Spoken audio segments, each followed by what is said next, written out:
À l'aiguille du Midi, l'installation du mécanisme qui doit permettre à Jonas de marcher sur la slackline avec Nathan se termine.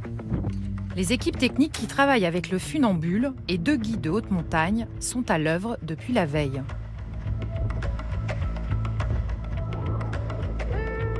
On a installé toutes les cordes porteuses, on a fait la tension. Là en face on a Alex qui est en train de terminer les petites poulies qui vont bouger et qui vont porter en fait Jonas. C'est une première mondiale. Jamais un tel dispositif n'a été installé en extérieur, ni à une telle altitude. Jonas et Nathan doivent arriver bientôt. L'équipe se hâte de faire les derniers réglages. A priori, la highline, elle serait un petit poil trop à droite. Donc je mets un point sur la gauche pour pouvoir ramener la highline plus sur la gauche et qu'on soit vraiment axé et que Jonas tombe vraiment pile poil sur la highline. Pour en arriver là, il aura fallu des heures de mise en place et d'essais dans une salle d'escalade à Chamonix. C'est un gros système, c'est compliqué, il y a des cordes dans tous les sens, des poulies dans tous les sens. C'est vraiment un mécanisme complexe, qui est beaucoup plus complexe que juste une highline à installer simplement. Et ça, ce sera de ton côté à toi. Alexandre Gomez, concepteur du dispositif, s'est inspiré des machines de vol humain utilisées au théâtre. Tout ça, c'est notre dispositif de translation. C'est là-dessus que Jonas va se déplacer. On en a un sur chaque corde. Et du coup, c'est vraiment la pièce maîtresse du dispositif. Donc ça va fonctionner comme ça et ça va pouvoir se décaler et avancer en même temps qu'il va marcher. Ce système aura nécessité plus de 600 mètres de corde et beaucoup de réflexion. Car si le dispositif est utilisé en intérieur pour le théâtre, il a fallu totalement le repenser pour pouvoir l'installer en haute montagne, mais aussi pour l'ajuster à Jonas. Non, fais pas... Ok, moi ça me va. On doit prendre en charge Jonas, qui a des particularités physiques qu'on doit prendre en compte. Et en même temps, il faut trouver une solution pour que ce soit fluide, léger et qu'il ait vraiment cette sensation de vivre ce que vit Nathan sur les cendres. Il faut lui offrir une expérience qui soit inoubliable et adaptée. Là, c'est les derniers tests avant d'envoyer Jonas se faire plaisir. On va espérer qu'il va aimer, hein.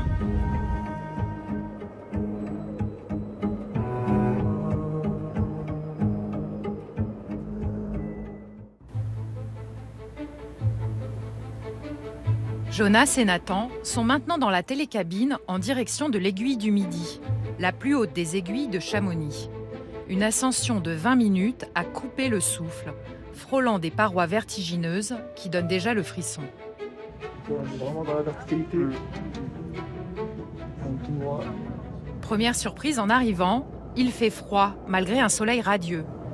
Mais c'est loin d'être le plus étonnant. Entre 2 parois à pic, la highline est là, tendue sur 50 mètres et surplombant des centaines de mètres de vide. Et je vais faire toute la ligne ou pas ? Ouais. Et tu vas sortir par la fenêtre là-bas là. Ça va être chouette, hein. Nathan se réjouit, mais Jonas, lui, réalise soudain l'ampleur du défi qui l'attend et il commence à stresser. Pour marcher, tu vas me tenir quand même. Enfin, je vais pas être comme ça, moi. Si, tu vas être comme ça, mais en fait, tu verras, tu vas être tenu en fait. Okay. Il faudra que tu mettes les pieds sur la ligne. On va voir comment tu réagis, comment ça réagit, comment ça marche à deux. Jonas rejoint maintenant l'équipe qui va assurer sa sécurité. On va t'installer doucement au vide.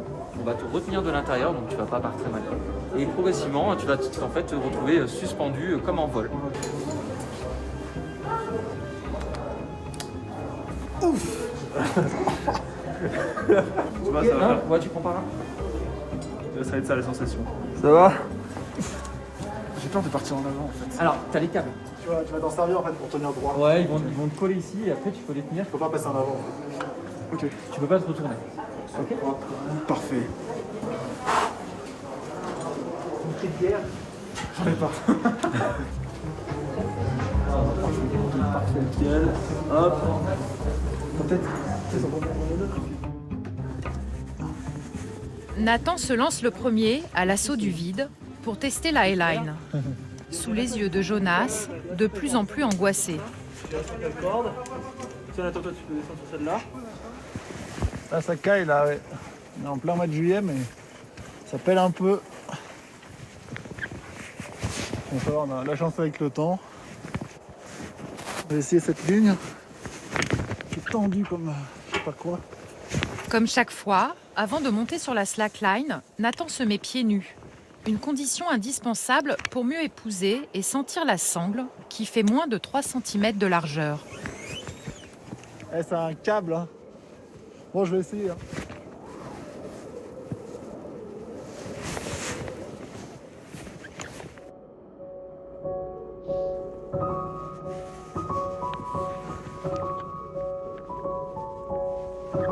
Bon, c'est bien qu'elle soit tendue de toute façon pour. C'est pas plus mal pour être à deux. Ça va. Hein. Ouais, ouais.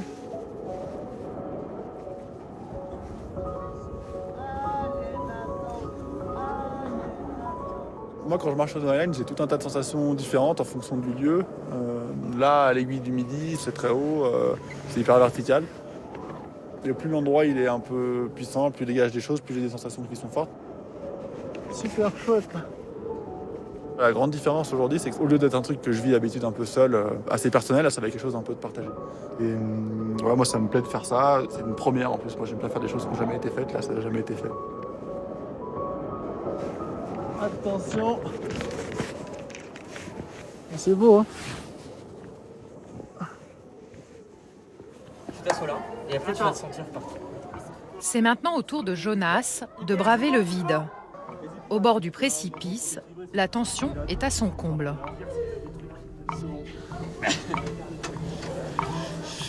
Ok. Toi, j'ai peur de partir en arrière comme ça, tu vois. Les deux mousquetons sont verrouillés, sont verrouillés. Tu vois, Alex, tu partiras j'ai- pas en arrière, tu vas être là devant moi. Au début, Et, je te Non, non, mais même sur la slack, et j'ai non, peur de. parce qu'en fait, ton petit mètre là qu'on va faire, tu vas te sentir et tu vas te sentir à l'aise. Tu seras debout hein, dans le. Ouais, ouais, bah là, je suis debout, là. Bon. Stop à l'attraction, Nico. Ouah.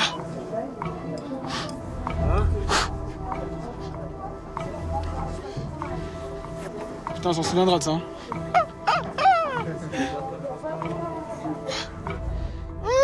Jonas est maintenant suspendu au-dessus de centaines de mètres de vide. Il a réussi à braver le vertige pour basculer dans les airs. Il est maintenant tracté jusqu'à la highline. Le défi ne fait que commencer. Donc là, c'est complètement hors du temps. Donc toi, t'es tranquille, là. Tout va bien. Ouais, pendant que je suis assis, ça va. Hein. Impact dans 20 cm. Jonas vole. Jonas est au match de ses capacités. Là. Ok, il est sur la ligne. Stop. Qu'est-ce que je fous là? Nickel. Ah! Si tu mets ton pied, faut juste que la sangle elle va bouger quand je suis dessus, il faut que tu accompagnes les mouvements en fait.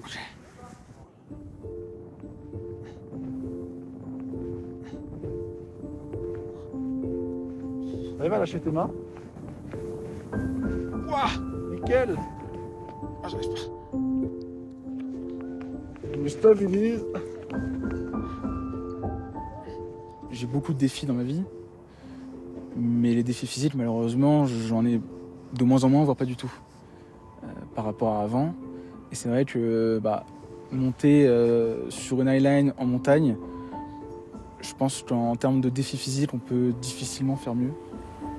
Si Jonas a décidé de mettre ses pas dans ceux de Nathan aujourd'hui, c'est aussi que l'exercice n'est pas si étranger à ce qu'il vit au quotidien. La concentration qui est requise pour marcher sur une slackline, elle est facilement assimilable à ma concentration que j'ai tous les jours quand je monte une marche ou quand je marche tout simplement dans la rue. Donc c'est un petit peu la confrontation de deux concentrations très différentes, mais qui au final est quelque chose de tous les instants, quoi. Hop, punaise, attends. Je vais me la coller dans pas long. Pour Jonas, l'aventure est inédite. Mais pour Nathan aussi, l'expérience est nouvelle. Quand on est deux sur la ligne, c'est plus compliqué. Parce que quand il y a un deuxième poids, une deuxième personne, ça déstabilise. Pour moi, c'est bien aussi parce que 50 mètres, je suis habitué à le faire. Et puis là, avec Jonas, ça met un petit défi en plus. C'est pas que une traversée comme d'habitude. Bon, c'est chouette d'être là. J'ai pas de mots là. Pas mal là tous les deux. Moi, c'est la première fois que je suis pas tout seul. Tu montes à deux. C'est un bon partage. J'avoue que tout seul, je suis plus tranquille, j'ai pas un poids en plus qui me fait... T'es en train de dire que je t'emmerde là, c'est ça? C'est ça, hein? Mais c'est avec plaisir. Hein. Nathan, le Mont Blanc et moi. Le fait d'emmener Jonas dans mon univers, dans les montagnes que je connais, c'est lui transmettre aussi pourquoi j'aime ces lieux, pourquoi je les trouve magnifiques. C'est impressionnant les nuages là comme ça. Là. Ah, ça remonte. Hein. C'est ouf. C'était un peu compliqué au début, un peu tendu, un peu stressé. Puis au fur et à mesure que j'avançais sur la slack, je me suis senti beaucoup plus serein, beaucoup plus détendu, beaucoup plus zen.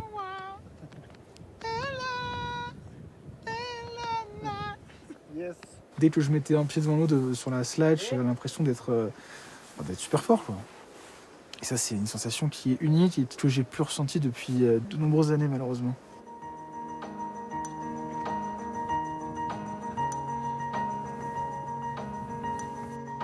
Check. Bien joué. Yes. Bon, un petit moment photo là. Photo.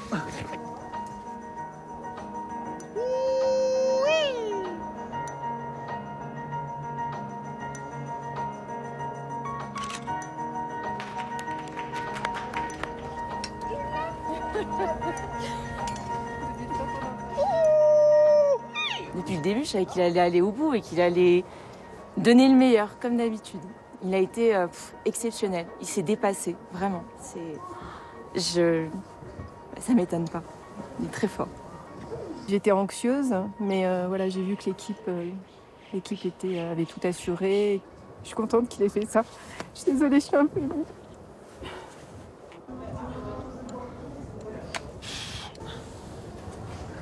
Pas de traction.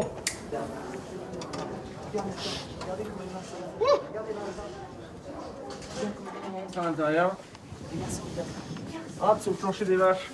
Ok, on va prendre du mousse sur les câbles. Ouais, c'est bien ça. C'est comme une guérison de faire ce genre de choses, quelque part. Tu fais des choses qui te sont interdites dans la vie de tous les jours. C'est une première forme de guérison. C'est pas la guérison, mais c'est une première victoire, quelque part.